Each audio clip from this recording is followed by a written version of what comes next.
Welcome everyone to man, I keep forgetting to remember what episode number it is, and I write it literally right before I call you. It's like episode 25, I think. I'm here with Smix, and I'm really excited for this one, as you have been here from the beginning of the second wave of esports that was the StarCraft 2 hullabaloo back in 2010. You've worked your way up to not just be one of the best hosts in the industry, but obviously you've worked closely with Twitch and just become kind of a pillar of this community that we know as esports. Plus, I've been friends with you for quite some time, so I'm really excited to get to actually chatting with people I haven't seen in forever because it's been the COVID year. So that's why I'm mostly excited. But yeah, thanks for coming on, Smix. I'm glad to have you. Oh, thanks, Jess. I think that was the nicest introduction, or actually, it was the nicest compliment I think I've ever gotten from you. Well, The that doesn't make part me from sound the good. pillars of the space and one of the greatest hosts. Like these words, I don't know what to do. I'm so flustered right now. I guess I'm not really usually a very complimenty person. I've never expected anyone to be like, nice job. Every time they do, I'm just like, oh, thanks. So I don't think about Yeah, doing it to other people. I'm such a words of affirmation person that as Oh soon as I yeah. get it, I'm like, I'm like, oh, thanks. Let me hold on to this. Yeah. You're the one that introduced me to that. I don't remember what mine was though. I remember I didn't like gift giving. Yeah, I actually find that a lot of the people that I get closer to also don't like gift giving, Mm. which is hilarious. I'm curious if that's some sort of subconscious setting of mine that is trying to avoid spending money on others by surrounding myself with people that also don't like gifts. I Um, mean, that's a yeah, but negative way of looking maybe at it. yours was like quality time or acts of service or It might have physical been. touch. Yeah. I'm literally going through every I know. other. It's like it might have been any of these other It's ones. gonna be one of the other three. It has to Yeah, be. it's definitely not physical touch. I don't think I Okay. really put that up there too much. I'm not a Okay, hugger either, so so we're down to quality time and acts of service. isn't there 5 though? Did I not say five? Oh, and words of affirmation. Oh, right. That's what we started with. Anyways, this isn't about love language, believe it or not. This is about commentary, and in your case, hosting and interviewing, and even a little bit of translating, although that hasn't really been your main job, it Mm-hmm. feels, for a few years. But anyways, Mm-hmm. so Thank you God. oh, you don't I know you've always been nervous about it, but you're nervous about everything, so it's really hard to to scale it. No, the thing is, I maybe a lot of people don't know this about me, but I was born in Korea, but I essentially moved to New York when I was only 10 months old. So speaking Korean has never really been a native thing for me. I spoke enough to have very basic conversations with my parents, but the I would say I would equate my level of speaking Korean to like an elementary school, like a kid who just entered elementary school. That's how basic my Korean was. And anything else I learned from watching K dramas, etc. So when I first started translating for StarCraft, it was a very overwhelming thing because, not only are these players using more elaborate words I would never use myself, but also there's a lot of slang and technical jargon when it comes to StarCraft 2 related speak. So it was really nerve wracking for me at first. And even to this day, even though I've gotten a lot better with learning a lot of that slang and technical words, it's still difficult for me. It's like I have to reach into this other like dusty cobwebbed part of my brain and dust it off and think to myself, okay, he just said this. What is the word for that? So yeah, that's why I get extra nervous for that. Yeah, but like I said, you kind of you have this air of nervousness around everything you do despite having done it for years, so, but yeah, I know you've talked about that before and just how difficult it is. I mean, were you ever did you ever go for, Korean classes to brush up, especially during some of the heydays of the Koreans coming over StarCraft? That's the thing though. It's like that wouldn't have helped because the main words I was having problems with at first were all technical words related Mm, to StarCraft. So these are not words I could have learned from taking a Korean class. Um, there were a couple of other words that were not StarCraft 2 related that I learned just by either not knowing what it was and asking afterward or getting help from some of the other really good Korean speakers in the space. Like Wax Angel has helped me a ton over the last decade or so of knowing him. He's helped me so much with random words I didn't know. Brian Choi, he is someone that more recently helped me in the last couple of years. Especially when I didn't know any words, like I would just DM him or kakao him, and I'd be like, "Okay, what does this word mean?" And he'd be really helpful with that as well. So I would say there's been a lot of people that have helped me, but in general, it wasn't a situation where I could just like take a Korean class and Right. know what they were.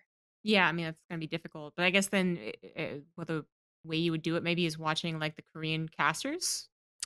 It actually, so maybe again, this will surprise people, but what I would do is because I would be prepping the questions in advance, I would try to predict what their answer would be. Mm, So, for example, if the question was about a specific strategy that they used, like, why did you choose to do X strategy in that position early in the game? And I predicted that the answer would be, oh, I went for that because I know he tends to play greedy and I wanted to capitalize on that. If I can predict that that's what the answer is, then I would beforehand kind of look and make sure I had all those words ready. So it was like all this preemptive work I was doing almost. yeah. And that's kind of the secret I give is because I was in a position where I knew I was working from a disadvantage of not knowing all the words. I did my best to try to not only prepare the questions in advance, but also predict what their answer would be. So I would have those answers ready as well. Okay, yeah. So, well, did you not spend much time with the Koreans then? Because I feel like I watch other Korean translators, and they're usually like, yeah, afterwards, like kind of just chatting. They like there's the difference of you who go with the rest of the English commentators, and then a lot of these Korean translators go with the Korean guys, like, and they're just hanging Yeah. out with them. So did you never do Yeah. that? Yeah, I never did. And I think it's because, again, I never really identified as a Korean, so to speak. I've always felt like I was super, super American. And even when I go to Korea, I'm told this, right? It's apparent from everything from how I do my makeup to how I dress to even how I walk.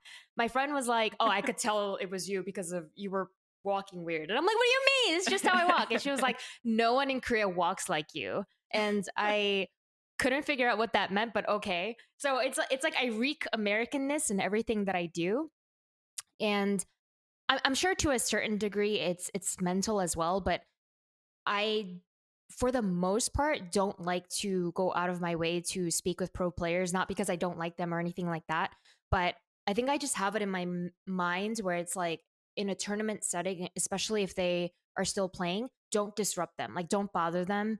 They might be in a headspace of trying to prepare. They might be in a not great headspace and it's not really obvious, but don't really bother them unless they give a very explicit green light to do so.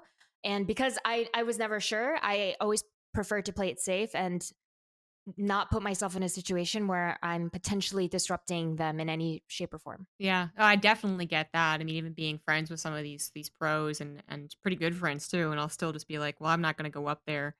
Which is why occasionally in the past when apparently, they like GSL, a couple people come up and talk to like anyone.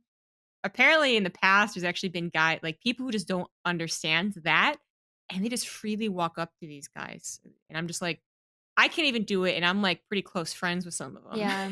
Like, and And this and is and randomly. the difficult part is it's not even just during the tournament, but I don't feel comfortable going up to them after the tournament either because different players stomach losses differently, and I've seen firsthand how hard some players can take losses. So I just have this sensitivity towards approaching them, period. Like, I A, don't want to disrupt them, and B, I don't want to make them feel worse after they already feel like trash and they might not want to talk to Yeah. anyone. So it's just it puts me in a situation where I'm very rarely talking to pro players. Yeah, exactly. Yeah. I get that as well. Usually I wait for them to come up to like the group. They kind of like, I feel like there's like an acknowledgement that's very silent if someone just Yeah. lost, but they want to hang out, and they're kind of like sullen a little bit. They don't really want to speak, but after the initial like, okay, who's going to acknowledge the guy who just lost is like right here. Someone's just like, "Hey man, like how you feeling?" And then they'll talk and be like, "Oh, I don't feel so great. Let's just go have a drink or something," which is totally fine. But you don't want to Yeah. be the one to go to them and then initiate if Yeah. they don't want to. So, Absolutely. but I think for you, it's actually pretty. Whereas the commentators, I guess, are supposed to kind of. I mean, there's definitely benefits to being close with the pros and talking with them on a pretty casual but still frequent basis, but perhaps it is greater for interviews. Actually, I'm not positive about that one, but, you're supposed to be asking them maybe some even pretty tough questions. Mhm. I mean, I don't know if you've personally done any loser interviews, but I know that's Mhm. kind I of have. popping up. Yeah. And, like, how do you wish sometimes that you knew them better, or is that actually a good thing to have that kind of bit of distance?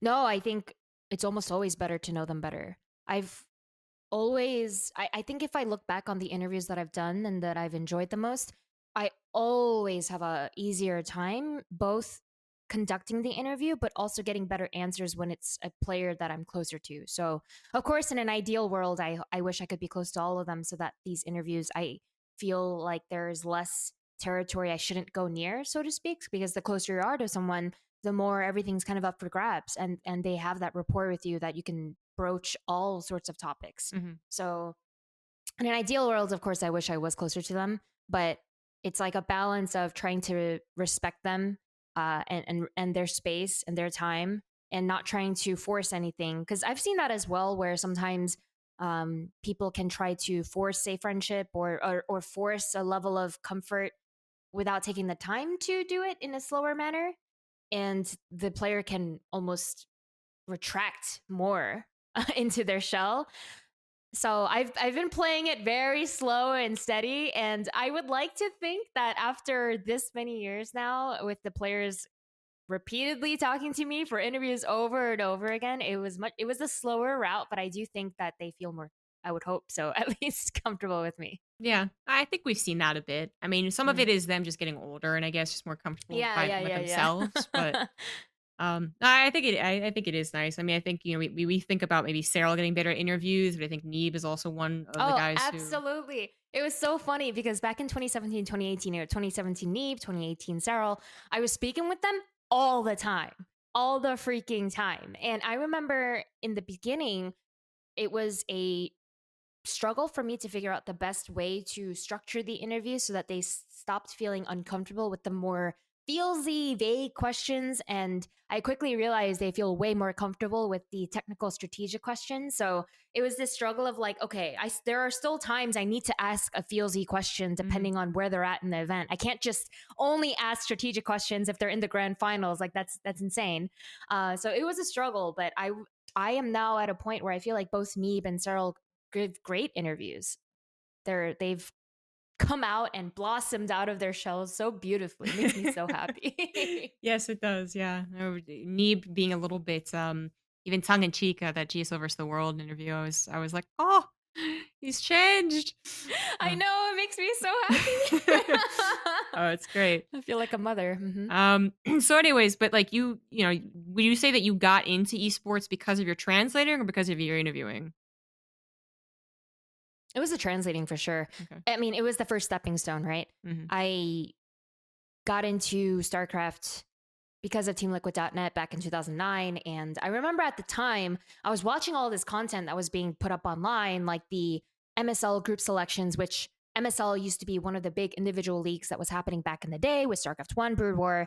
And there were two big individual leagues. It was MSL and OSL. And they would do this massive, fun group selection ceremony where basically all 16 players that had gotten there would then have this fun little session where they would take turns selecting who they wanted in their groups and why, and there would be banter and trash talk and all this type of stuff. And I realized the foreign community, which was massive on Team Liquid, had no way of knowing what they were talking about because there were no translations.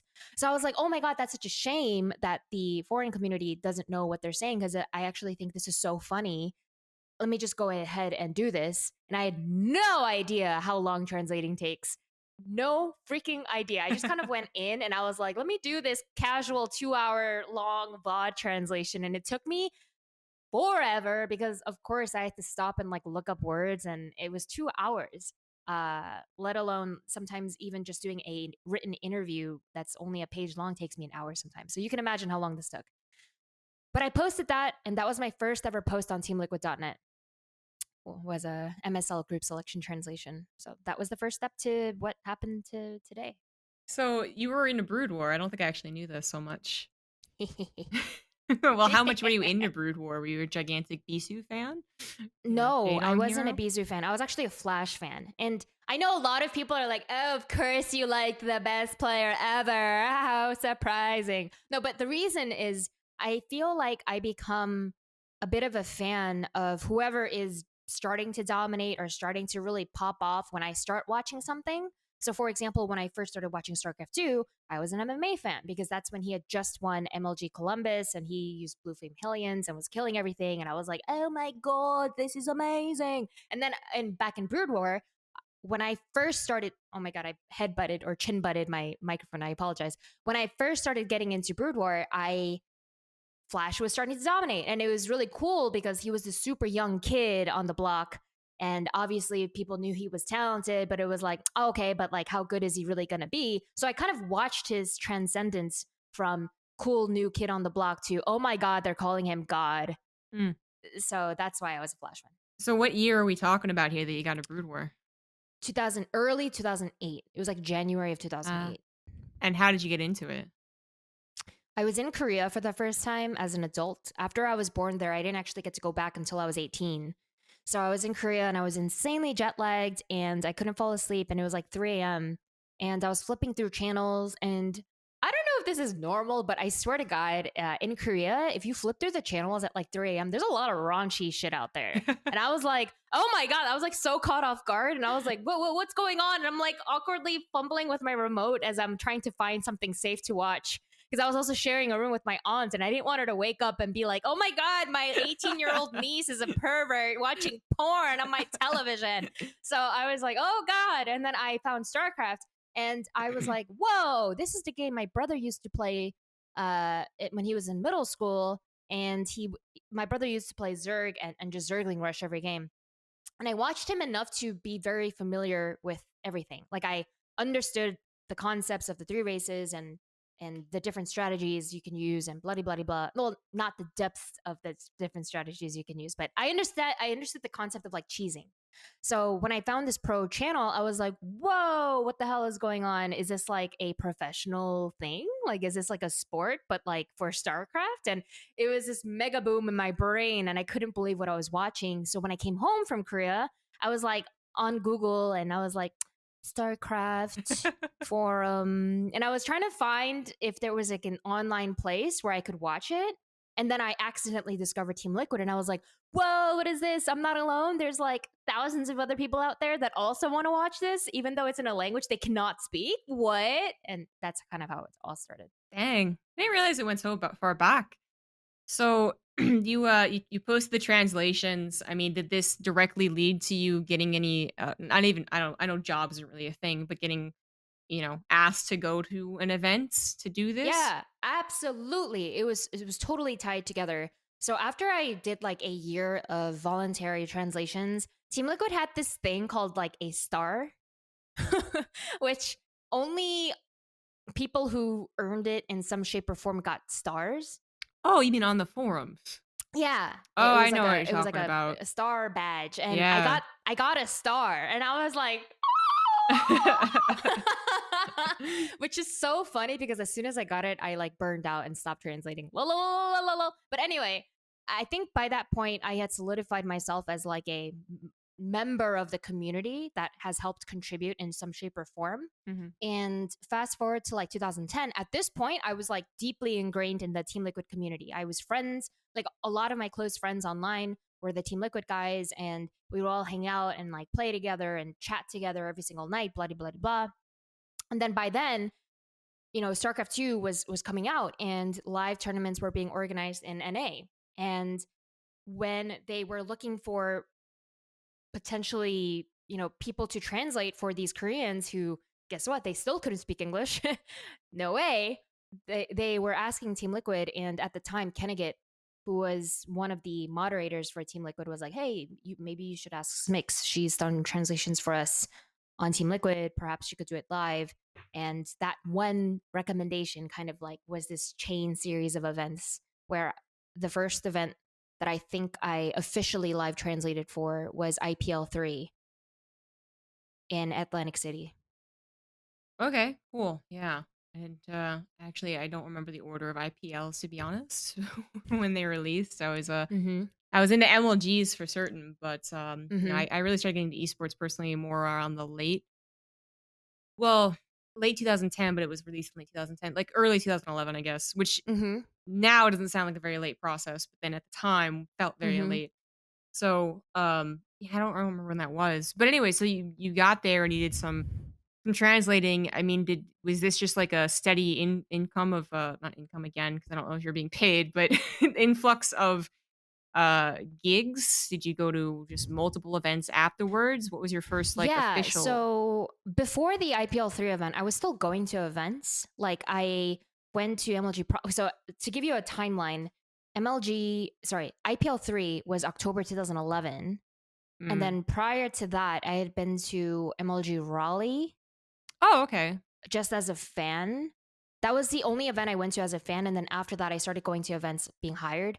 So I got the IPL gig, and then I went to MLG Providence working for as a translator for MVP Quanic. It was like a team duo. And then after that, the following years when I started getting asked pretty regularly by MLG, and MLG started to hire me as a translator for all of their events for the 2012 circuit. Wow, all of them. Yeah, I believe it was all of them. I may have missed one because I got a better monetary offer from GameSpot, I think. But it was like later in 2012. What was the GameSpot offer? So it's funny because like I'll just be open about the numbers now because knew nothing and I was Jon Snow. So when I first the IPL gig, I think I got offered, and this was a crap ton of money for what I was doing, IMO. I think they gave me $1,000 and all expenses paid, obviously. And that was like unheard of back then. That was like so much money. And I quickly realized that that was not the norm, especially for translating. Like that was unheard of. And I think that the reason they also paid that much was because we were expected to pretty much player manage slash player wrangle the entire weekend. So it wasn't like we were just translating on stage. We were expected to work as translators both every time players needed something backstage, but also even when they weren't playing, helping wrangle them and stuff.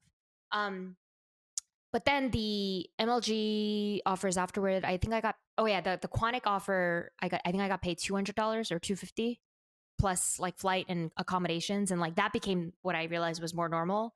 And then the MLG events, I got paid like 450 for the entire weekend for live translating on stage. And then GameSpot, the reason I took the GameSpot offer is they were offering like 1250 or something. And I was like, oh my God, as a broke college student, that was an insane upgrade. So I said yes. But that's how the money was back then. Yeah, yeah. And also, the situation for translators was different back then, which I had to remember just now. But before I don't even know really 2013, 2014. I don't know. You could tell me. Mm-hmm. It was you were just hired to translate. You would get up on Yep. stage, but then the one of the commentators most of the Yep. time would come over and give you the questions, and you would Yep. translate. When did it start to morph into like someone was just like, we can make her do both? Because I remember distinctively, it was July, it was DreamHack Valencia 2013. So after almost a year and a half of just doing translations, DreamHack took a chance on me and they were like, hey, why don't you also ask the questions? And, you know, I would like to say in a beautiful world, it was because they saw the potential in me. But I really think it just came down to let's save money and just have her ask the questions. It can't be that hard. And I think that's what it really boiled down to. And I very quickly realized it is not easy. But yeah, that's a whole different topic. But yeah, July 2013 is when they had me start doing both. And that's kind of when my hosting officially started. Yeah. Okay. Well, now I mean, it's not really even a different conversation. It's what this is Yeah, I about. So, know. so tell me about what you learned for that first event and what you had to learn on the fly. So I very quickly realized that translating was easy in the sense that all I had to do was regurgitate what someone else said as accurately as possible. And yes, there are difficulties with that. but you don't really have to be creative in any sort of way. You're not expected to be a big presence on camera. You're not even necessarily expected to be eloquent. You just need to be as accurate as you can with what that person is saying. And I found that even that very difficult at times. With hosting, it was like a whole new world of difficulties because for the first time, I had to be creative. I had to use my own brain to think of things to say, for questions to ask. And I had no concept of interview structure, how I should order questions, when to ask X, when to ask Y, when is it appropriate to bring Z up, when should I bring ABC up. Like I had no understanding of any of that. Like I had just like usually people come into an industry and they have like a basic foundational understanding. I had nothing. I was literally this green child who I was like, yes, I shall do it. And I went in completely blind and it was a disaster. Oh, I Mm. hope those VODs get burned. I'm sorry. I'm pretty sure they still exist. I know. Let's move on. Don't want to encourage anyone to find those. Well, unfortunately, yeah. I mean, I still actually, I went back recently to watch it myself after just like never wanting to, but not even uploaded. I just like, I linked it somewhere or deleted the rest of the VODs, but not that one, something along those lines. Mm-hmm. Because I cast Sarah versus Jadong in 2013 for a Dreamhack event. Woo! And at the time, Sarah was like a no one who actually was taking on Oh my God, Jadong he was in 15. his meta too. Yeah, he was Um, 15. yeah, he was very young. It was a Muta versus Muta meta, and this guy named like Sarah was actually doing a pretty decent job.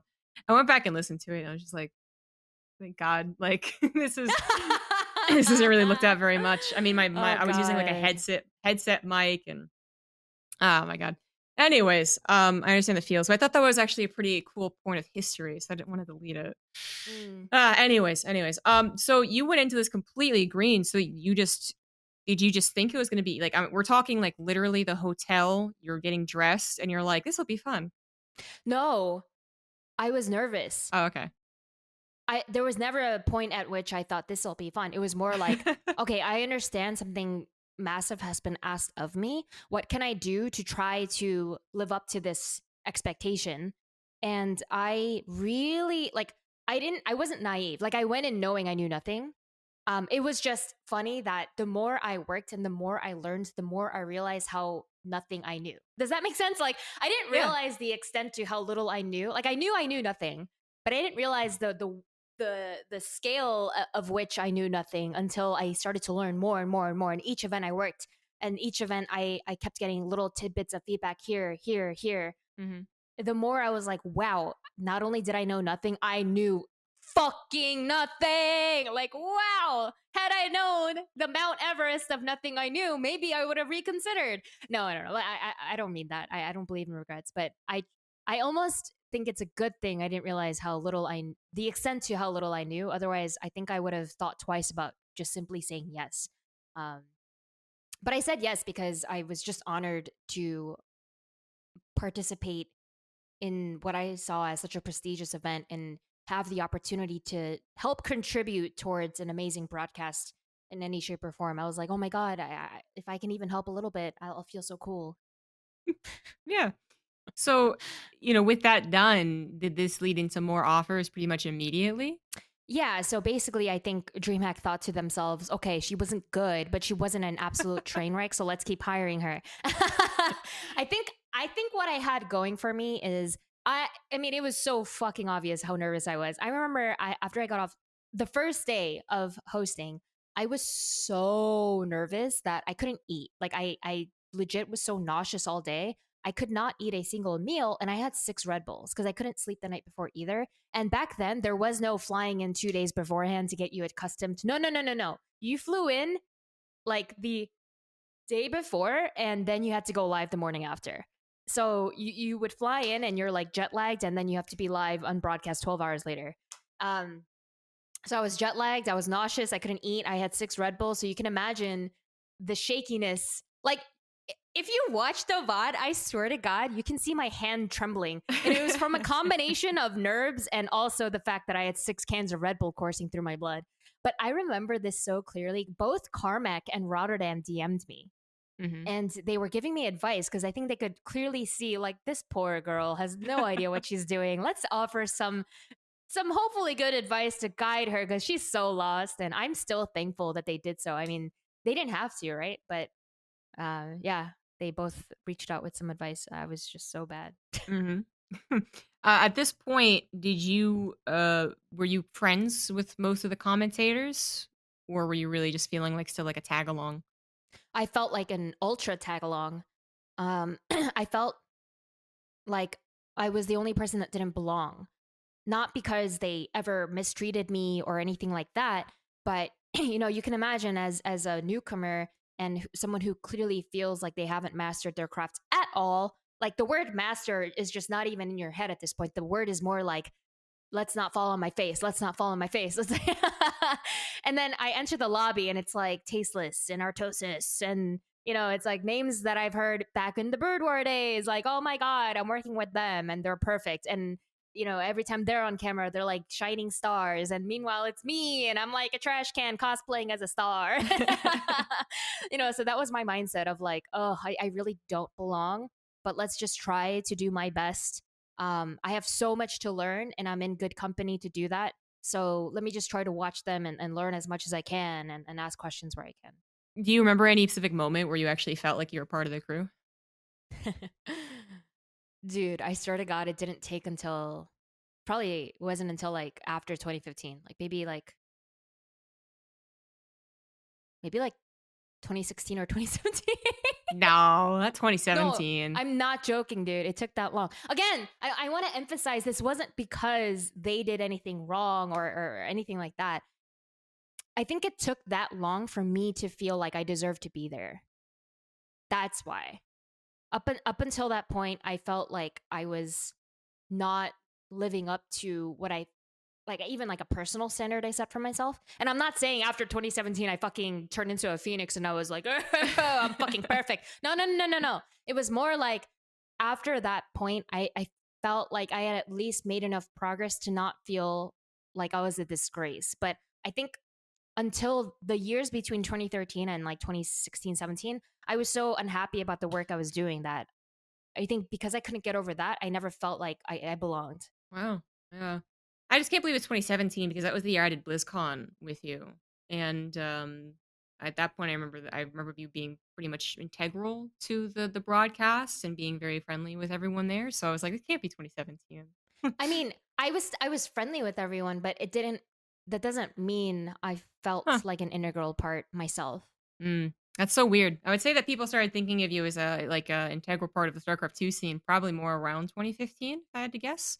Mm, And so when you started to do more CS:GO events, mm. that was seen as kind of like, Yeah, they were like traitor.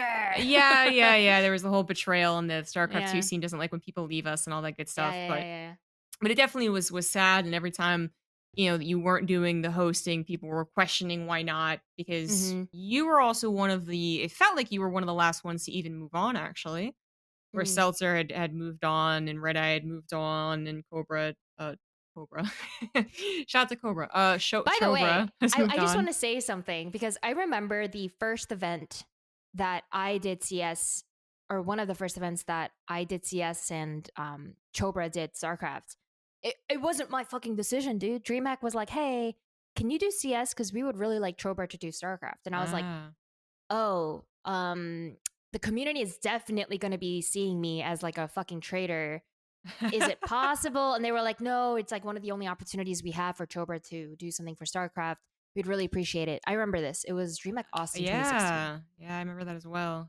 For different Yeah, it was reasons. DreamHack Austin 2016. And I remember I was so like deathly scared about what the community sentiment would be. And of course, lo and behold, they were not very happy about it. Um, but yeah, I just want to put that out there. It was not my decision, some of it. But I guess, on that note, you did well, how did you get into CS:GO? Like literally how did you get into the game and then how did you get into the gigs? So Counter Strike was something that I also grew up watching my brother play. I owe him a lot. He not only played StarCraft, but he was really into Counter Strike, and so I already had again like a foundational understanding. He played 1.6 back in the day, so it wasn't Go, but Go is still quite similar in terms of like if you've only watched 1.6 and you watch Go for the first time, you'll still know what's going on. Um, the first time I got asked was, I believe it was Dreamhack Valencia 2015.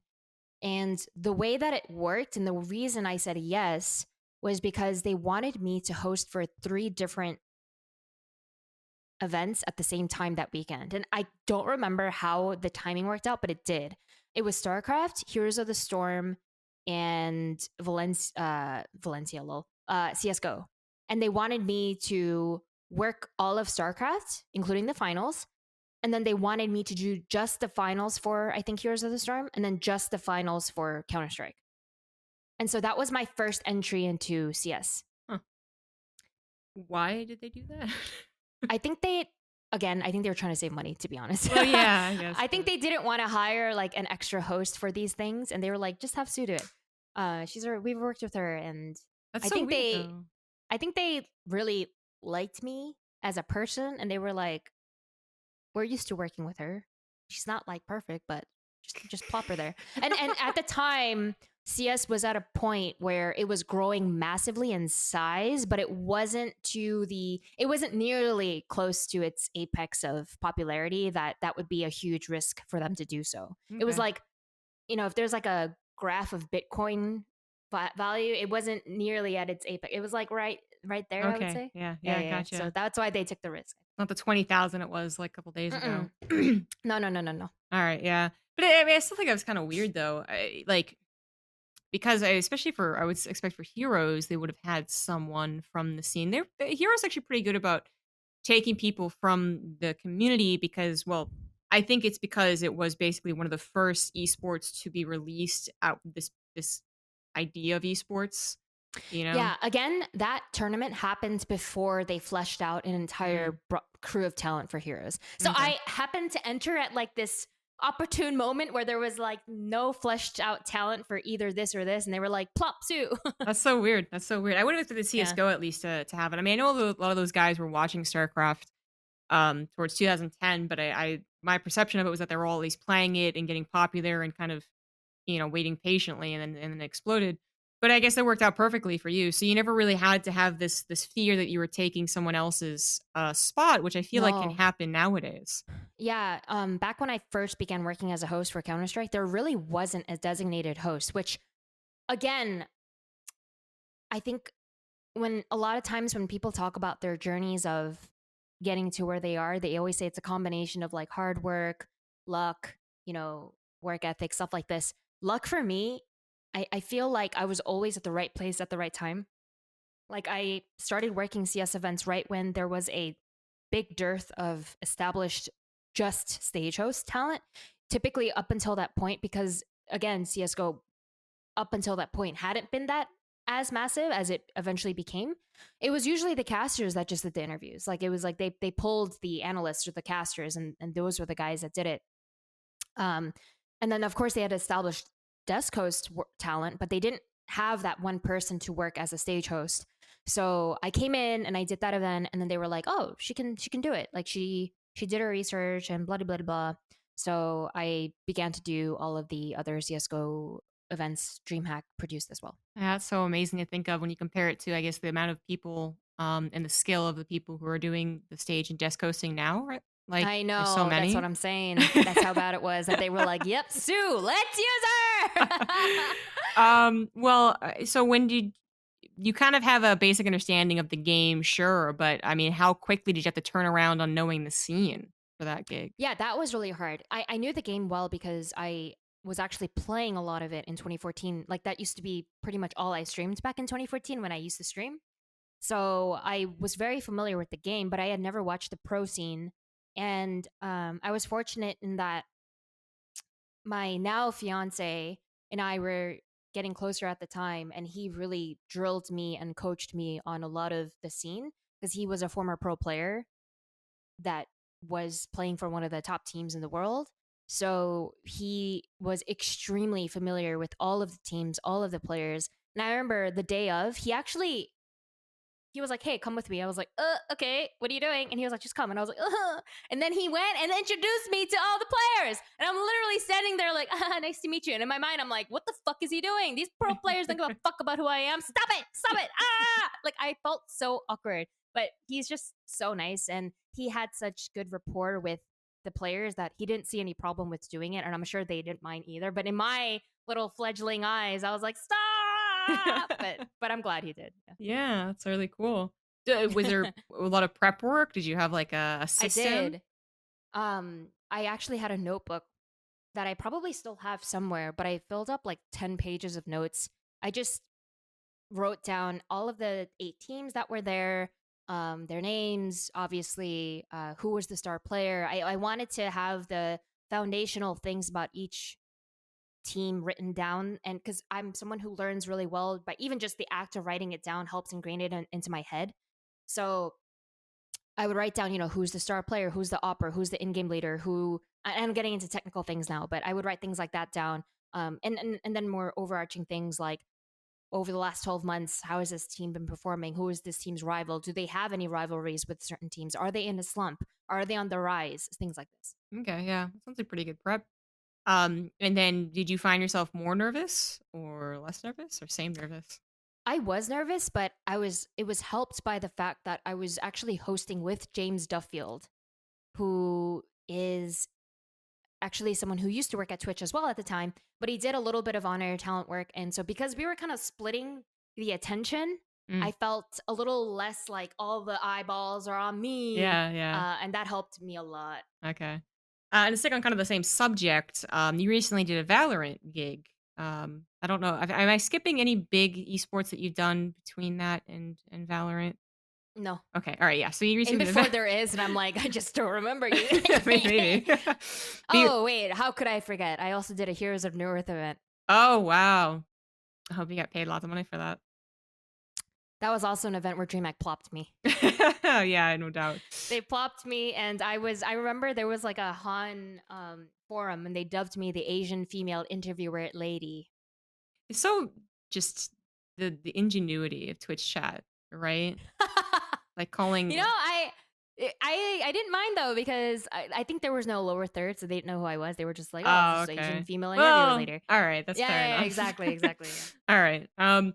But anyway, so you recently did Valorant, and I mean, can you talk a little bit about how that went down? Did you just get again just offered? They were just like, hey, you do things. Yeah, so honestly, this offer caught me off guard. It was like a fucking punch in the face. Um, Not because I thought I was really bad or anything, because by this point, by this year, I think I've improved so much that I feel pretty confident that any event that I work, I can do a good enough job where I don't feel like a disgrace anymore. Like I said, I used to feel for like 4 years straight. But it was more that I felt that Riot had such a plethora of fantastic on-air talent that could do this role that I was really shocked that they reached out to me specifically. So it was less about like, I don't think I'm good enough, and more about this feels random when they have all of these other people that I know they can reach out to. So I was really caught off guard. The producer later told me that he had been eyeing me for a while and has wanted to work with me. And when Valorant came out, he thought I'd be a perfect fit for it, just because of my Counter Strike background and for the type of tone he wanted to set for this show. He wanted to set a very separate tone than the tone they usually use for something like LCS. And so he thought I'd be a good fit for the overall flavor he wanted for this specific show. So it was a shock to me, but I was really happy to be asked. And do you think you're gonna continue doing Valorant gigs? I think I would love to. Hmm. It's hard for me to say if I can, just because I do, again, have the full time job at Twitch.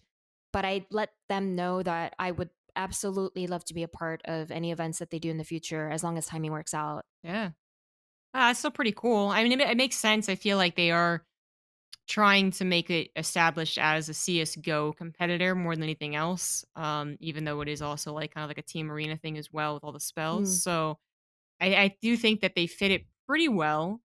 I was surprised to see the other talent they had, but it all made sense. I mean, we're at this like phase where I brought up the Heroes thing, so just to flesh that out first. Like when Heroes came out, it was the first esport that just came onto the scene. So it was one of the first times you had everyone who was maybe not really succeeding in their said esport or didn't see a future in it. They just were like, okay, gotta jump on it. So that created a very odd kind of Yeah, like atmosphere. politicalness. Yeah, exactly. But eventually they kind of, they got chill and they got a lot of homegrown talent from it, so that's fine. But now you're in this spot where there's a lot of money coming in, first of Mhm. all, but then there's also just like a lot of people who are showing that they want to do many esports. They want to Yeah. diversify. So you get a Mhm. guy like Golden Boy, who's done plenty of things, that makes Mhm. a bit of sense. Okay, fine. But then you also get Rivington the Third, is that his name? The League of Mhm. Legends guy. And it's like, well, where did that come from? Except that Mm. he's from Riot. Like, what's going Mm. on there? He actually has an FPS background. Like before, Really? he was the League of Legends guy, which is obviously why he became so well known and established as talent.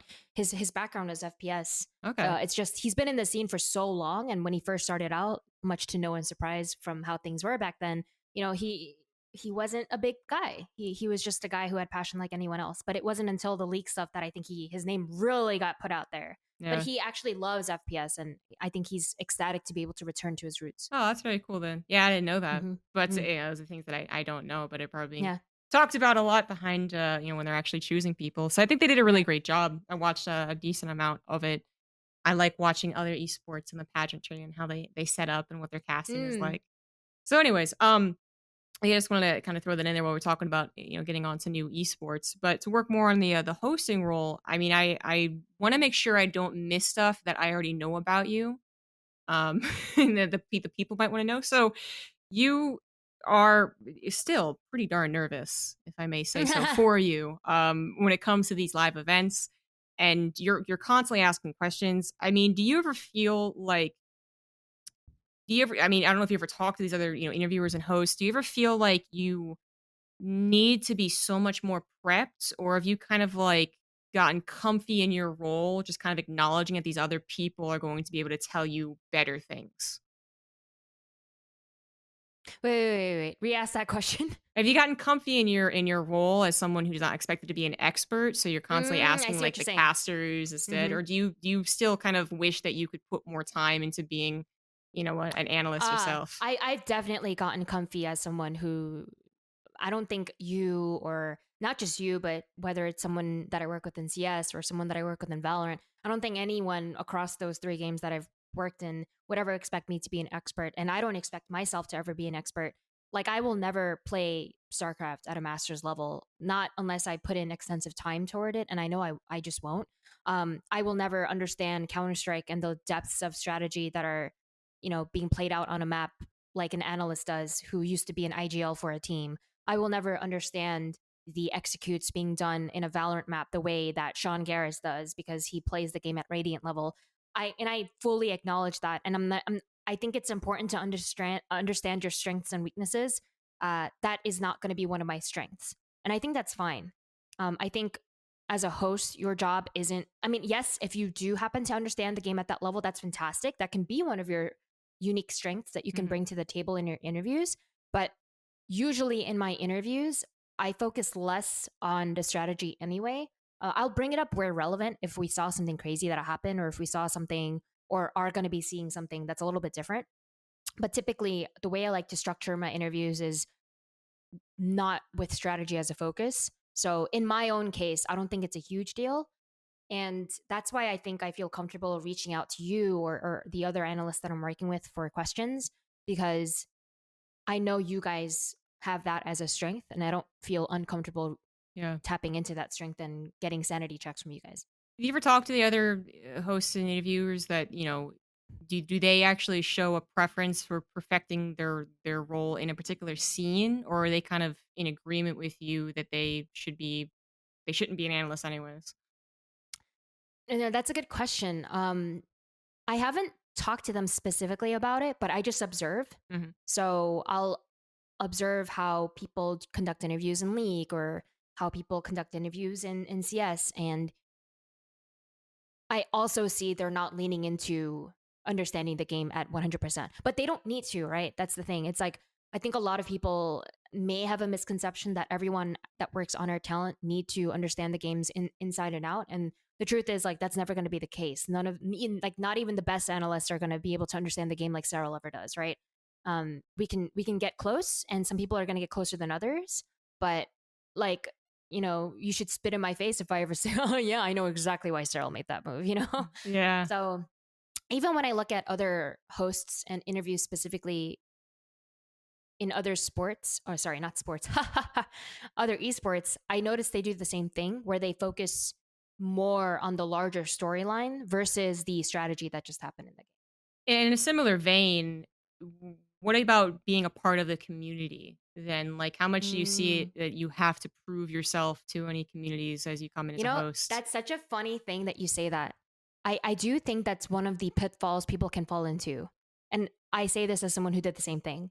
When I first entered CS, it was such an insecurity of mine to feel like I needed to prove myself as someone who, oh, I do the research and I look up these statistics. I'm not just a random girl that got hired to fill a diversity quote. I deserve to be here. Like, I had such an insecurity about it that I remember I was bringing up the most useless stats because I wanted to show I was doing research, right? So, as an example, I might be like, Jess, I noticed that you have a 47.7 win rate on Inferno. And like, I remember the players would kind of look at me sometimes like, that's a fucking random statistic you just threw at me, but okay. But and I remember there was a time period where I did this early on in my StarCraft 2 days, where I would do it with players. I'd be like, you have a 37.3 win rate in your Zerg versus Zerg. um, I think what happens is if you get too gung ho about this urge to show people that you know your stuff, you spend more time on saying fluff phrases and stats that honestly don't add anything to the interview and less time on thinking about ways to get as much information out from the player, in my own experience. So that was kind of a learning lesson I needed to personally get over is are you why are you on this broadcast? Are you on this broadcast because you're trying to prove to everyone that you deserve to be there? Or are you on this broadcast because you're actually trying to do your job well, which is like be a host or be Yeah. a caster? Really figuring out like stop doing this and do this. Uh-huh. I think it's a struggle for all aspects of like all roles actually. Mm-hmm. I was talking with Uber, and one of the big things we talked about was that letting go of that ego for being a play-by-play guy, because you're the one Mm, talking consistently. You're probably going to make mistakes. That's what I had to really get over. Was mm. that I'm so used to watching it unfold and being like, well, here's why it happened, and then now I just have to like let it go and just let the ego go and bring what is actually a very fun aspect of the Yeah. cast, which is just being like, "I Mm-hmm. don't know what's happening," 'cause that's Yeah. actually fun. But I think it does apply to, like, every role even. I think it's the analysts in general also go through that whole phase of being like, "I'm the best analyst. I'm better than that analyst because I know the stats." Mm-hmm. And then eventually it's like, "Well, are you delivering it in a Yes. good way? Are you telling the Yep. story with them?" Absolutely. Not getting bogged down in so many details, but it feels like Mm-hmm. one of those things where it's like, you have to know the rules to break them, Mm-hmm. though. Like, everyone has to go through this phase, unfortunately, before they really understand when to push stats when Yes. Mm-hmm. necessary and when to pull back off of Yep. stats. And that's why I still do the prep work. Like Mm, I still actually have those stats in front of me, usually when I'm doing an event. yeah. Even like every WCS event I've done this year, a WCS, oh my God. Well, you also said fuck on Just a goes to broadcast show the once, World so. Championship Series is still grilled in my brain. No. But every event that I worked this year, I still had like a Liga Lag open, or even for Valorant, like I had the stats open in front of me, and I just pick and choose when to actually bring it out, right? So I think there was only one time all year, maybe I brought it out in StarCraft, and it was because I think it was Cyril or somebody had like an 87.7 win rate in the last 50 matches, or it was In something. PVZ, probably, he hadn't lost Yeah, his it last was 40 matches. yes, it was something ridiculous where I was like, okay, this is actually a good point to talk about it because it was like in an analyst desk setting, and I thought it. But normally I realize, okay, there's no need for me to be forcing numbers down everyone's throats just to prove that I have these stats in front of me and I'm doing the research. No, it's not necessary. Yeah. So then, in your mind, how do you connect with the community? Do you bother to connect with the community? I mean, sure, throwing out stats is going to make you seem big brain to some of the guys who are analytically minded, the guys who are Mm-hmm. looking to drag people down. But Yeah. if that's not that important, then is there some way to be like, I do love your game, guys. I do really No, appreciate the I opportunity. honestly feel if you truly love the game, it'll show.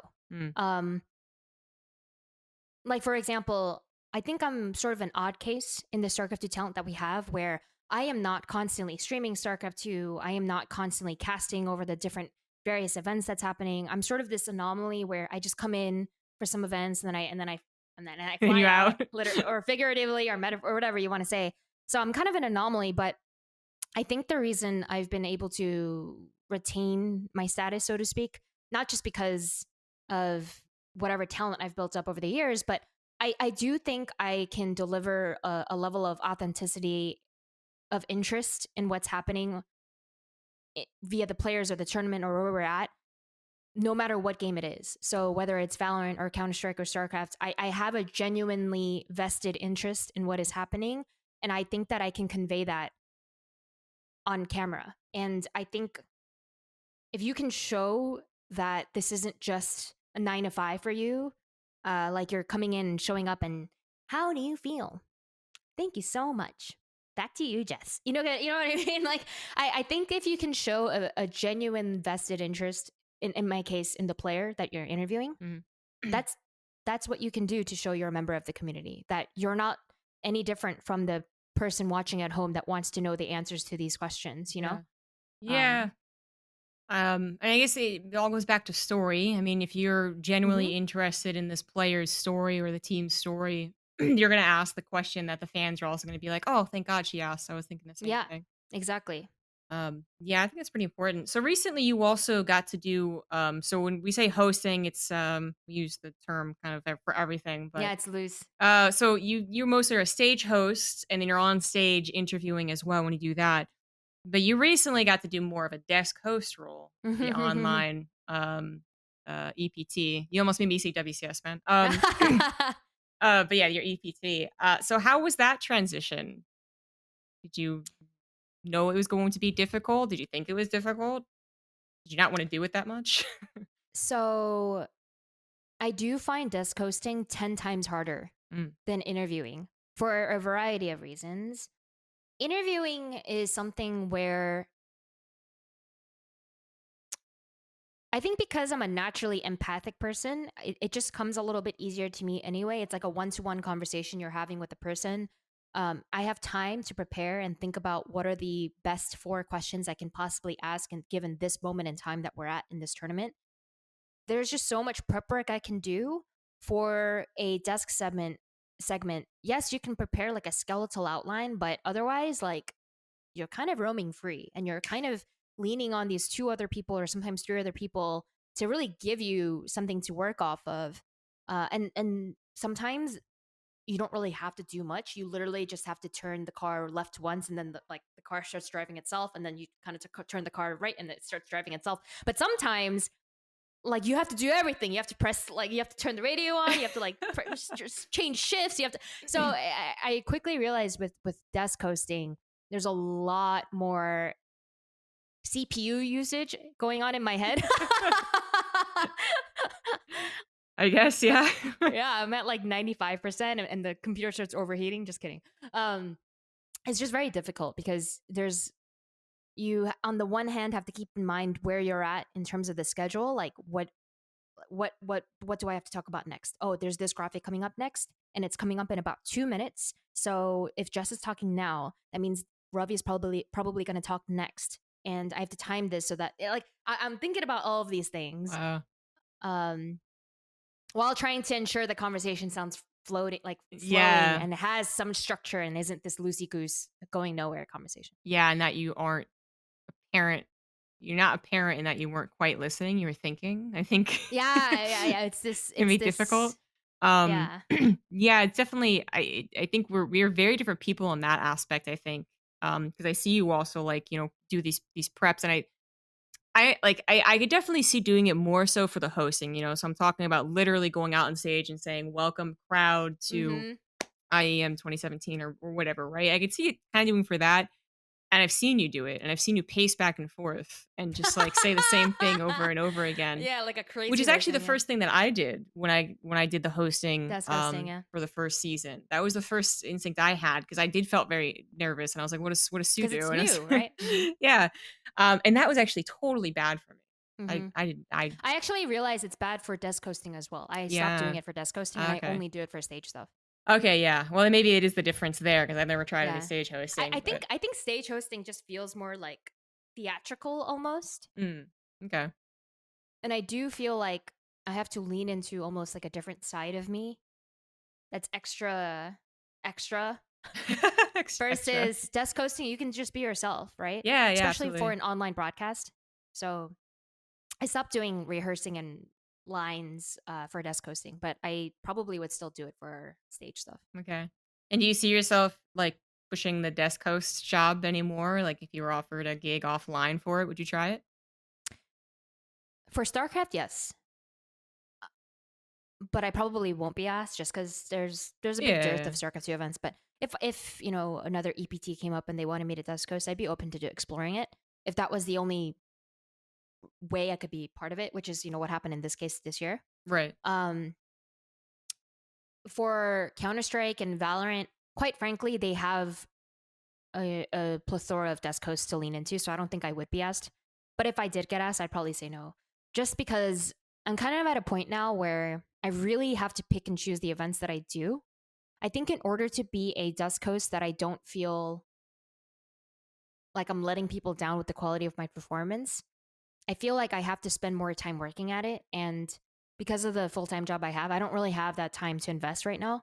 So I'd rather lean into what I know I can do well, confidently, which is interviewing. So, Well, then back on the interviewing and hosting. So, what are some of the key things that you really worked on? What were some of the people that you looked up to improve over the years? yeah. So when I first started hosting, I didn't even realize there should be a structure to the questions you ask and like why you're asking them at that moment and when you should ask certain questions. So, for example, I remember when I was working Intel Extreme Masters New York 2013, Red Eye gave me advice that has stuck with me, which is like, he said, it's almost like a onion. He didn't use this word onion. I don't know why I forcibly brought that analogy in here, but he said, the structure of the questions should be like ask the very specific question first, then take a step back and ask a little bit more of a general question next. And then your last question should be the like you took the most steps back. Um, and that very basic structural advice stuck with me. And by now, I'm sure like you've worked so many events with me, you'll notice I have an order for how I do things. The first question is almost always going to be about the importance of what just happened, which was, let's say, Cyril just reached the semifinals of EPT. Like, I'll usually frame and bring that up like, oh, this is your first semifinal this entire year. Or in Cyril's case, it's like, here's your 15th like something. I try to first hit on the importance of why it was significant that he won this specific match we just saw. Because that is something a player will never say themselves. But I think it's important for the viewers at home to understand why this win is important. Hmm. So I'll start there. I might ask a question or two about the game itself if it was really outstanding. But in case it's not, I'll take a step back and ask something a little bit more generic, whether about where we're at in the tournament or something about maybe how the player is doing or something. And then I'll take another step back. But that structural advice was something that I found extremely important. Apollo gave me really good, just foundational hosting advice. Little things on how to throw, how to open, tone, little things like instead of saying welcome back everyone, like welcome back everyone, like having conviction in when you say things as a host. Like when I say I knew nothing, I fucking knew nothing. Apollo was literally taking this rag doll of a human being and force feeding this child nutrients so they can grow. It was hilarious. I owe Apollo literally everything. Everything I do, I learned probably 95% from him with the start that he gave me. And then like the remaining 5% is just over time I realized, okay, so you're doing this a lot. You should probably stop. Yeah. Yeah. And so does that include like VOD reviews or do you just kind of pick up on it as you do it? I actually do VOD review almost instantly. Mm. Um, Mm. I'm sure you've also seen me do this at events. I'll actually pull up the interview as soon as I'm back in the green room. Yeah, but Um, sometimes it's because you know something went wrong, and I'm like, why yeah, would you do this to true. yourself?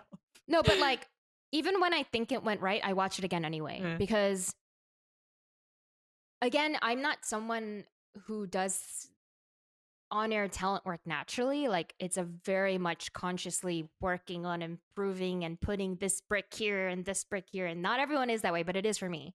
So it takes me watching to realize, wow, I am moving my hands a lot. Like, that is actually really distracting. Or wow, I nod way too much. Like, I need to stop doing that. It's actually a detriment to the broadcast that I'm moving my head that much. I look like a bobblehead. Or why did I use the word obviously 3 times in that question when I could have just cut that word out and the question still retains its value? So things like this, I just try to do it because I still have a lot to work on. So, It's a constant process. I mean, hmm I mean, even if you're a bit more structured for your hosting and interviewing, still, it's like it's one of these skills that just is hard to ever be like, "Yep, yeah, that was perfect."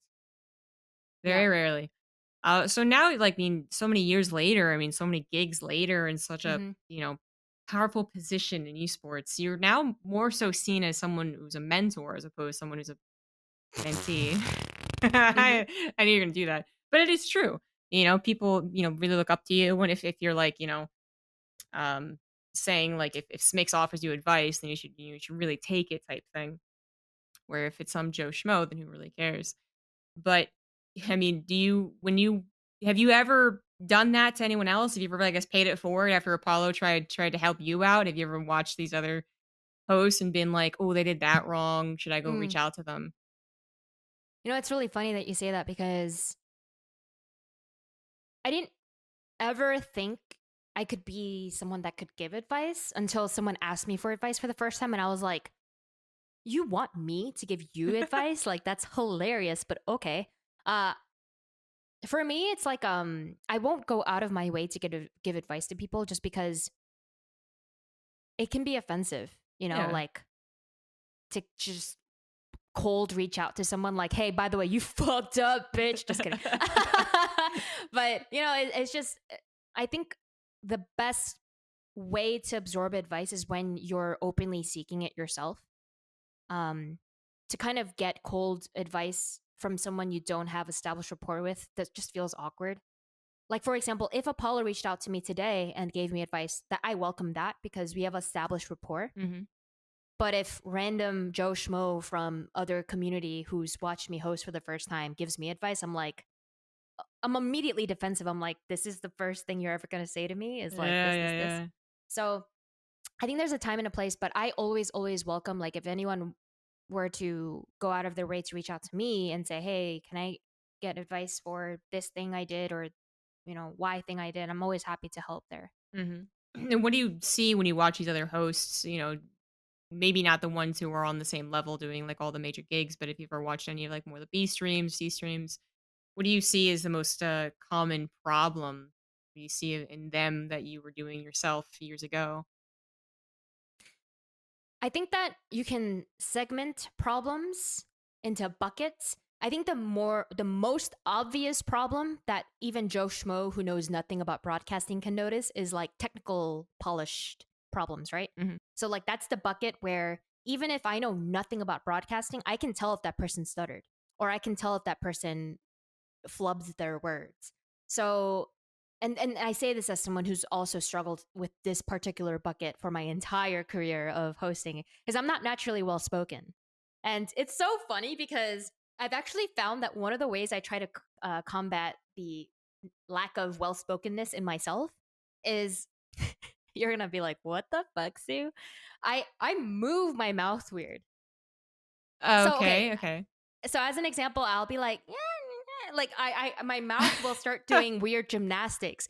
And I noticed that the Valorant event I did, my mouth was like I look like fucking Two Face from Batman a couple of times because my mouth was doing funny stuff. But the reason I was doing it was because again, CPU usage. I was dedicating about 40% of my CPU usage into not flubbing up my words, hmm and the mouth gymnastics was helping me not do it. You Does know, that make sense? no, it actually does, but you know what's so funny is that it's technically incorrect as far as to like, to do that? yeah, it's very incorrect to do that. Okay. So Well, today I learned, ladies and gentlemen, don't look like Two Face. yeah, yeah. So not only does it look weird, I mean, but it's not even it, Mm, right? Like, I so do look I'm weird. doing some voice acting, getting lessons for it and whatnot. And one of the first things that happened when he was like, "Turn your camera on, let me see you work," because they wanna Oh, check, your wow. posture and they wanna check how Yeah, your yeah, yeah, mouth yeah, moves, yeah. is that he was like, "You talk out of the side of your mouth a lot," which is what I'm I do doing right that. now. I do that. So it's literally like it's like technically with the mic, it's not working as well as it should, and then like your technical like your body isn't moving. Yeah. Body is supposed to be just like a straight and narrow, so that's why you're supposed to stand tall, have a good posture, really breathe in from the stomach, right, Yeah. and then push it out, and then direct as Yeah. well. So that's I still do it as well. I think it's a very casual thing. But what you are supposed to do that you're that's why I said it's like technically incorrect. But if it Yeah. works for you, then and Yeah. it's just a personal like Whatever. Mhm. idiosyncrasy, then fine. Mhm. What you are doing right is that you're supposed to open your mouth to an uncomfortable degree of what you usually would to get the most air out and to make sure you don't stumble over your words. Yeah. I happen to have a large ass mouth. So, yeah, I think I was just like yeah, I think I was trying to do a combination of those two things, but Yeah. I just remember, some of the common sources of criticism I got for that event was like, why does she fucking speak so weird? Like, why is her mouth looking so weird? And I remember thinking to myself, would I rather technically stumble but look normal, or would I rather look weird but not technically stumble? And I was like, I think I'd go with the latter, and then eventually work out Yeah. the weird mouth movements and retain that technical finesse, if that makes sense. Yeah. It's a very But good question. Which one? yeah. But my logic is the technical bucket is the one that stands out the most. To even untrained eyes, if someone stumbles, that is going to be seen as like massive red flag. So I think that is the most common sort of mistake I see, even obviously with BCAS, CCAS, whatever. It takes the longest for perhaps some people to get over. There are going to be some people who are naturally gifted and just don't struggle with things like that, which I've always been so jealous of. Like, plenty of people like that. I know so many people like that in this industry that are just well spoken both on camera and off. I'll be in the hotel lobby with them, and sometimes I'll be like, you are just as eloquent, and I want to punch you in the face. Like, we're literally 4 shots in and you still sound like there's a camera rolling. um but yeah, I think there's a technical bucket, right? So let's move that to the side. That's the really obvious one of common errors that you can make.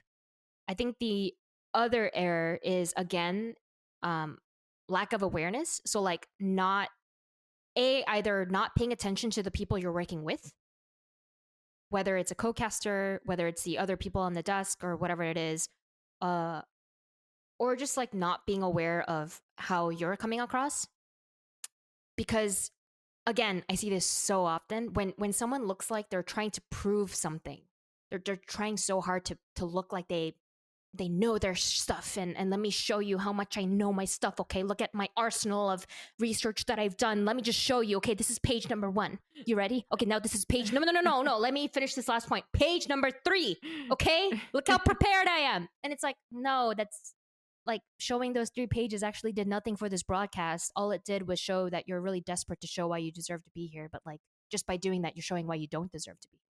Um, that's a really common bucket I see as well. And then I think for hosts specifically, sometimes there's too much of a focus on what just happened.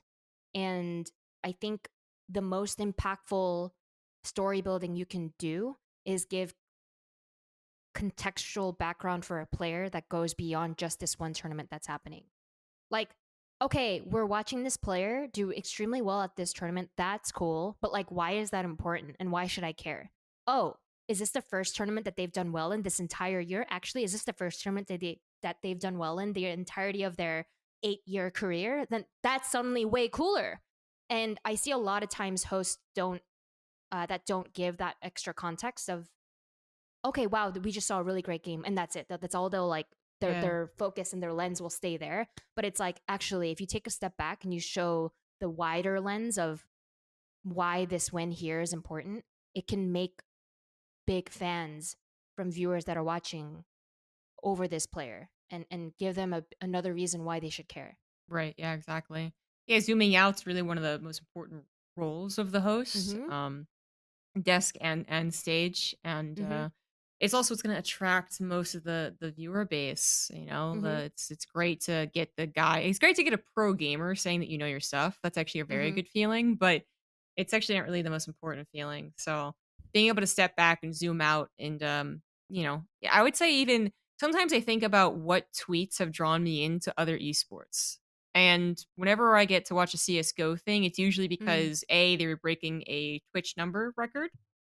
That was pretty hype, and then, like, another one was just, like, the Astralis, like, I guess, story that's been building up, Yep. the undefeated one, the 5th Mhm. those types of things are what you Yeah. click into, right? Yeah. Not "This guy had an amazing headshot." It's like, "Oh, No, that's not at cool, all. but, But not really. Yeah, exactly. So I think it's actually a pretty like, you maybe learn something from social media managers, I don't know. There's something there. No, it's true though, but I think specifically with interviewers, that is the most common. I don't even want to call it an error because it's not necessarily a technical error, but it's something that I think could level up their interviews like 10x. Mhm. Yeah. Absolutely, absolutely. So, I guess to bring it to like a general esports to zoom out on this, like, what do you've done so many big esports at this point, include Valorant, even though the one job is still pretty big. Like, what do you see being pushed? Like, how to ask this question? What do you think is what could be brought to StarCraft, for instance, from some of these other esports? Like, what's really pushing good production nowadays? You're making me sad because all the things that I want, it needs money. Mm, And maybe I'm being a little too transparent here, but budgets for StarCraft 2 productions have been slashed compared to the budgets for the other esports, right. like Counter Strike as an example. But something that Valorant did that I thought was so good, everything from the equal production for all the talent, it goes a long way in making the broadcast not feel like an online broadcast. Like every single person, caster, host, whatever, had the same exact backdrop, same exact cam quality, same exact audio quality. It was all the same. So you would almost forget that we're all actually at home because you can't tell we're at home because everyone has the same backdrop, right? Right. That's like one thing that, considering we're an online broadcast, really levels up the professionalism and the caliber of the event instead of feeling like this, like, okay, we're just like rolling up in our offices and we're all trying to hype this event, but like I might not be wearing pants under this because you can clearly tell I'm at home. Um, the other thing is they had so much b-roll, Mm, so they freaking went out and they did like solo pieces on one player from every single team, at least one. And then they would also do, in addition to that one, like deep dive on one player, like let's say like Skadoodle from, you know from T1. In addition to that, they would do like like another b-roll feature on just that team and their story. Like it was, they had so much b-roll footage where and like that specifically takes so much money and I get it, but it added so much to the show. yeah. I would watch these features on players and immediately feel like I have a bigger reason to cheer for them because Mhm. of course in the interview they talk about like what does this mean to you, and talk about your journey and whatever it is, and you get to see what makes them as not just great players that are great at this esport, but like who they are as a human, and that's what really makes you fans of them, right? Yeah. And I feel like that is one thing that has lacked so much in StarCraft. Like we started doing a little bit in the signature player series a few BlizzCons ago, but again, takes a lot of budget, and I don't know if we're gonna get that again. Yeah, I mean, it's the sad reality, and that's a lot of the responses to similar questions that I've asked people. It's just like, what's your perfect tournament? What's your perfect scene and whatever? And it's like, money, money, money. But I do think there's some other things that, are pushed that they're not necessarily about money. Like, for instance, talk a lot about duo casting, like having a duo in these esports is now kind of, the thing to do. You're supposed Yeah, to you're be right. paired up Hmm. with people. And if that's actually the best thing to do, should StarCraft do that or not? I don't believe so, but it's a question I ask a lot of people. Or how their death segment is prepared. Like, you can compare Dota's desk segments to StarCraft 2 desk segments or to CS:GO desk segments, and there's a wide range of how casual they Mhm. are versus how Yep, professional. that's a Like, good question as well. Mhm. yeah, well, these are all the things that I think, when I start giving examples, it's a bit unfair to just bring you be like, what's the best thing to do? And it's like, of course, it's Mhm. money, more money, please. But Mhm. to maybe give you some examples, like, does that spark anything that can say like would be better to bring back to StarCraft 2? Or is StarCraft 2 actually just the best? We're the most casual. We're the tightest group. We I hang actually out. think I actually think we're not the most casual. I've seen more casual, but Oh, okay. I that's a good question. It's a hard question because Yeah. I think the differences have their merits, and I think that's what you were hinting at when you were saying like, "Oh, like this sport does it like this," or "This game does it like this." Um, There's never been a when time where, like, you've been waiting for us in rehearsals and you're like, "Oh, they did this in CS:GO, and I wish that they would do it here." I actually think there are times where I would listen to you guys during rehearsal, and I wish that went out on broadcast.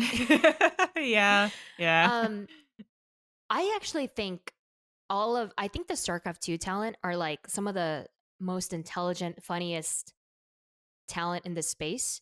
Yep, You're like, yeah, that's me. yep. The chillest, But buffest.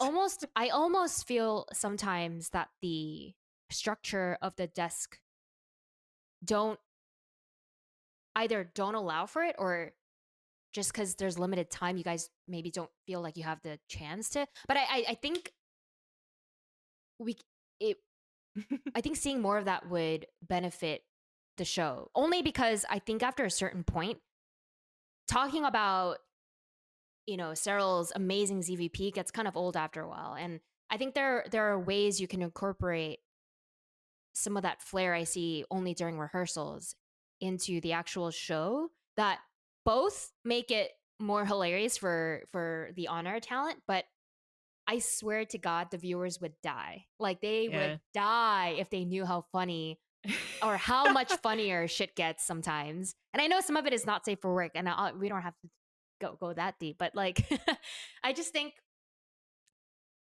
you guys are so intelligent, and there's so much knowledge you inherently have. You can still convey all of that intelligence while bringing out that extra hilarity. Yeah.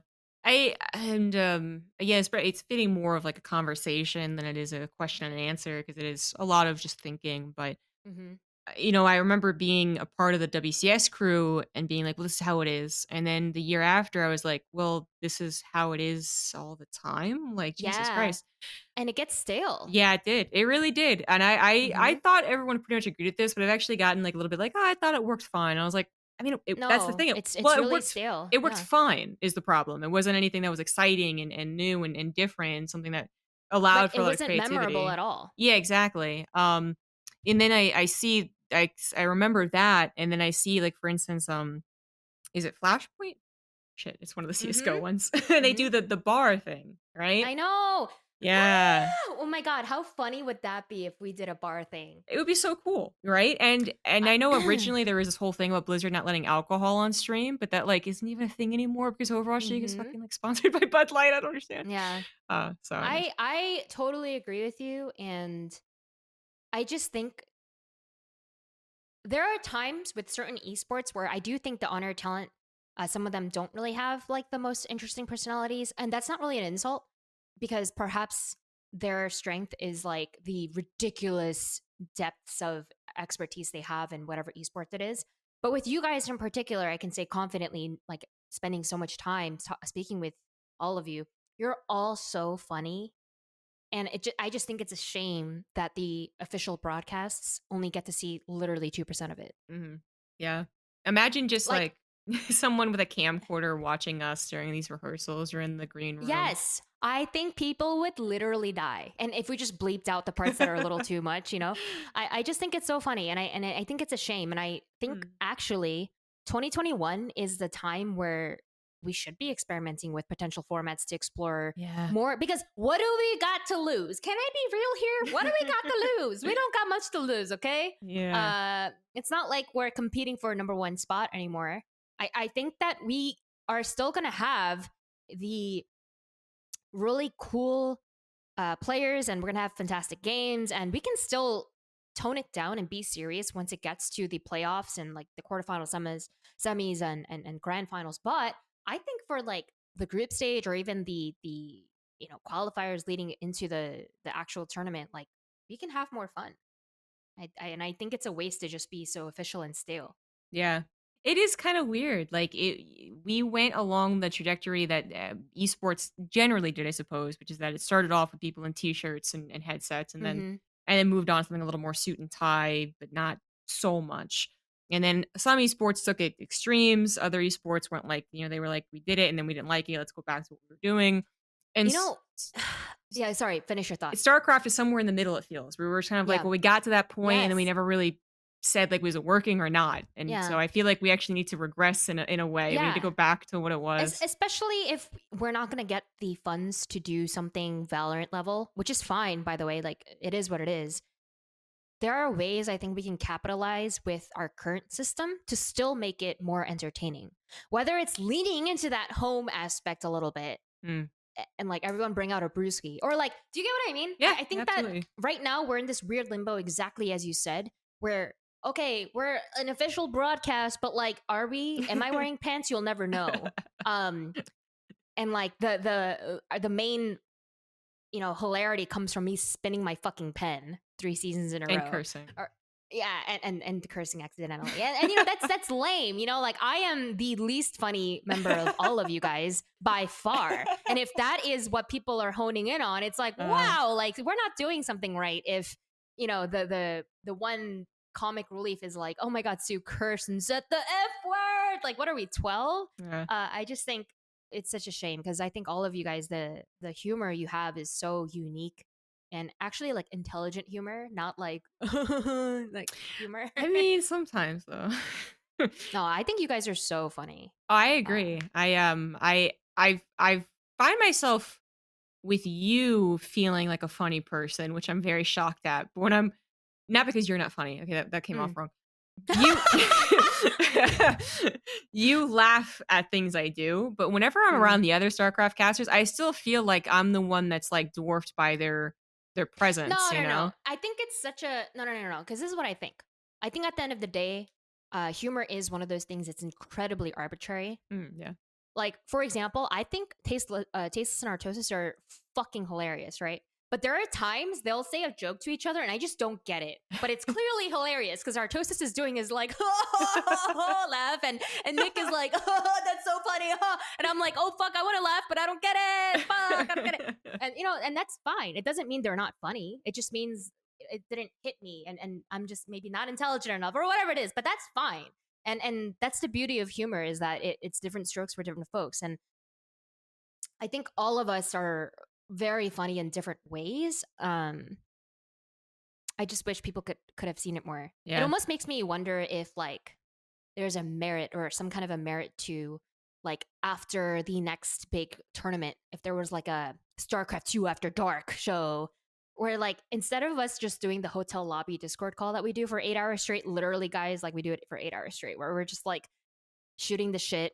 And maybe we'll keep it more safe for work next time if it is being broadcast, or we just like shoot the shit and like, um, obviously there should be some structure to that if we're opening it out to being streamed. Mhm. But like, I think that there is some beauty in that, and me just being like, okay, Jess, like, let me unbutton my pants now. Okay, do you have your beer? Like, tell me how you really felt about Protoss during this tournament, because I could No, tell you were holding back, and you could be like, it's disgusting. Like, I don't know. You get my point. You get my No, point. that's amazing. That's actually an amazing thought, you know? I think it's been 25 episodes and you're first one to bring up this angle, which is quite amazing. Like that we should be because I've talked about like how sometimes it's odd that esports kind of push their casters more than their players, and obviously there should be a desire to move the tournament along and focus on the narratives of these hardworking guys. But there is actually like a lot of the memories and the nostalgia comes from a lot of the casters and all these like really funny moments and Mm-hmm. Day 9 falling out of his chair is apparently still I incredibly know. popular, and I'm like, "I thought it was okay, but, like, why you guys remember this? Okay." I know. But anyways, like, this should be probably pushed, and imagine if it was, like, after Dreamhack and Maynard and Pig, who are in Australia, are like, "Man, we didn't get to do anything. I didn't wanna wake up at 2 in the morning." Yeah. And then instead, you bring it in after, 7 PM our time, 9 PM their time. And it's like, "Okay, so what happened, guys?" And they're like, "Man, I caught the tail end," and like, "What the fuck was that, Maynard?" I know. Like, And that'd be just like funny. it's like a relatable conversation that where we get to show like, hey, not only are we the people you see on the broadcast, we feel the exact same emotions you do at home. We were also like, what the fuck? We were also like, oh, that was underwhelming. Or we were also really surprised at the performance of this guy. Like, what the fuck? He wasn't supposed to do that. But we can't say it as explicitly as that during a show. We can't be like, that was okay. Sometimes we do say that. Never mind. But you get my Yeah. point. You get my Yeah, yeah, point. yeah, Like, yeah, I yeah. just think, No, that'd be I think so there's so good. much more room for personality to come out. And that's my biggest gripe is that with this structure that we've put into place with the previous years of WCS that did become quite stale, um, there wasn't a lot of room for personality to come out. And perhaps TOs could say, well, that's on you guys to bring that out during the show. But I think there's a way or there's a world where they could work with us Yeah. for a format like the Flashpoint example you gave with the Brewskis and stuff like that to create a environment more conducive to something like that. Yeah. I would love for it to happen. We'll never know what they intended to do for the first dream hack of this year. Yeah, true, true, true, That true. was one of the big questions we all had was like, who was going to do the hiring? How are they going to do the hiring? Are they going to increase the Yeah. amount of, the roster, which had really been cut down to the bare bones? And are they going to have a different set? And I'd like to say they would have tried something different, but I'm pretty much sure that they would have gone with the same thing in slightly different colors or something like Mm-hmm. that, which would I be think so really too. sad.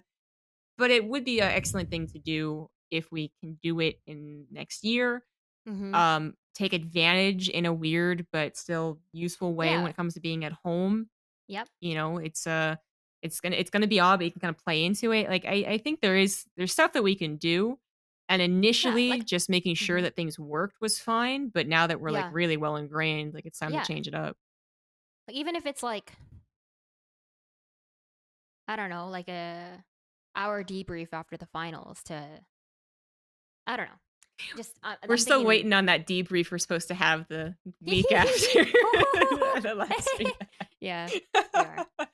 Anyways, all right, so we're getting close to the end here. I just have one more question from the Patreon supporters, Smix. All right, so can you remember all the different games that you've worked shows for? Any particular ones stick out or are harder to recall? Yeah, I do have quite a few that are like stuck in my brain forever. Um, but they're more like moments versus games. Mm, Because to me, what leaves an impact is when I know a player just by winning a game set his legacy in that game forever in that moment. Um, they did something bigger than themselves in that moment. And there are a few times this happened. For example, the first one that happened for me in StarCraft was when 4GG won Dreamhack Winter in 2014. It was actually the first time he ever won uh, ever in his StarCraft career, from BroodWar to StarCraft 2. And that's why he started crying. That for me was the first time I saw something happen that was bigger than just the tournament that we were watching. It was like, this is a moment that has been in the works for a decade and this player accomplished it. So that was kind of the first like hint of a bigger moment than what we just saw. Um, some other examples that I can give are, some of them are not going to be StarCraft. Like when I watched Cloud9, and the StarCraft 2 talent make fun of me for this because they were like, "Oh, you're such a Cloud9 fangirl." The reason I cried so much when Cloud9 won, and it was because of the history that they made. Right? It's like North America was synonymous with like the region that always sucked compared to Europe. It was a never-ending, not even a joke. It just was fact. Right? Europe was always the dominant region. NA kind of sometimes had flashes here and there, but oftentimes it was because they had a European import on their team. Like Team Liquid one time made the grand finals of the major, but it was really off the back of this player Simple, who is now considered one of the best Counter-Strike players in the world. So it's like, can you really give credit to North America at that point? Or how much of that was leaning on the back of Simple, who's a, you know, world-class player? So Cloud9 winning was this like crazy moment because not only did they set history as like it was like the first time a North American team won a major, it was like it was just not supposed to happen. They had to beat the top 4 teams to get there. So it was like so legit in how they did it. They also had to come back from an 0-2 deficit in the round robin like group stage, where if they just lost one more time, they were out. So all of it was just really beautiful. And I think some quick personal background. I used to play volleyball, and um, I know what it's like to be one player on a team where both the losses and the wins are almost feel bigger than yourself. The losses feel worse and the wins feel greater because you're doing it with other people. And I remember when I was in senior year of high school, we were the number one seeded team in New York City, because we had won a couple of tournaments leading up to that point. And every tournament that we won, as soon as we got that last point, I literally would fall to the floor and just start crying. And it was like a culmination of the physical exertion we all had to put in to get there. But that moment of like, we did this together. Like we fucking did this. Like we worked together and we built this win together. And this isn't about me. This is all of us. And it was like always so beautiful to me. And I remember like after you win a volleyball game, you go to the net and you shake the hand of all the players in a row. Mm. And every time I'd be like, "Oh, good game, good game, good game," and it just became like a joke. But um, for me, I just think there's nothing more beautiful than that. And then add that with setting history and legacy for a game. That's why the C9 one was really big for me. And then the last one, I feel kind of like I'm copping out because all of these wins are like obviously big for obvious reasons. But Cyril winning, a lot of people don't know this, but I cried for like 20 minutes after he won. There was just no video that was put online with like 300 retweets, so people don't know. But I cried for 20 minutes because what he did, it was just amazing. A game as old as StarCraft, where people that weren't Korean were almost at a certain point considered like genetically inferior. Like it was just never going to happen, you know? Yeah. So I would say it's less the games, but more the moments that leave an impact on me. Sorry if that's a cop out, but I mean, I don't think anyone's really gonna. I mean, I guess if you asked me the same question, I could remember some specific games, but no, it'd always be the moments. And people ask me about like, like that event you did. What were your favorite games, or what were your favorite? What was your best story from that event? And I think they're thinking of like the StarCraft games, and I'm like, oh, I remember events for like the posts like in the lobby, hanging out with friends, and like the jokes that were cracked in the green room. I'm like a very terrible person to ask this question. yeah, Uh, because I feel like at the end of the day, even if we see one of the best StarCraft 2 games in the world, if it happened in the group stage, yeah, you get what I mean? Like, yeah, how yeah, important yeah, was it really? And how yeah. impressive was it really, right? What you remember is, okay, why was that win important? On a human to human level, why should I care as a human being that that this person won this particular game? And that's why I think those wins that I named were so significant and long lasting in terms of why I remember it and why it had such a personal impact on me as a fan of these games myself, because it creates moments like that where a victory transcends Cyril, it transcends Cloud9, it transcends 4GG. It's like they become proof that you can grind and you can beat the odds, so to speak, and show that, okay, it turns out Koreans aren't genetically superior. If you put in the hard work and you grind and you get better at something, you can become a Cyril.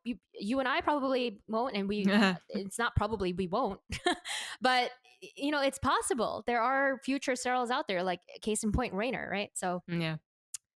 I just think that's why I want to lean so hard in the future into the human aspect of things, because that is what I think actually leaves an impact on the viewer. Hmm. Um, we have like the technical skill that we see all the time in these games of someone playing out of their mind, beautiful StarCraft, but like, does it leave like an impact on you as a viewer if you can't see the human to human impact of what that win did? Does that make sense? Yeah, absolutely. So I feel like that's why I try so hard and to ask those more feelsy questions in my interviews, especially towards the latter portion of an event, because I want people to realize, okay, this player reached the semifinals and that's cool and that's important, but why should you care? Why is this moment important?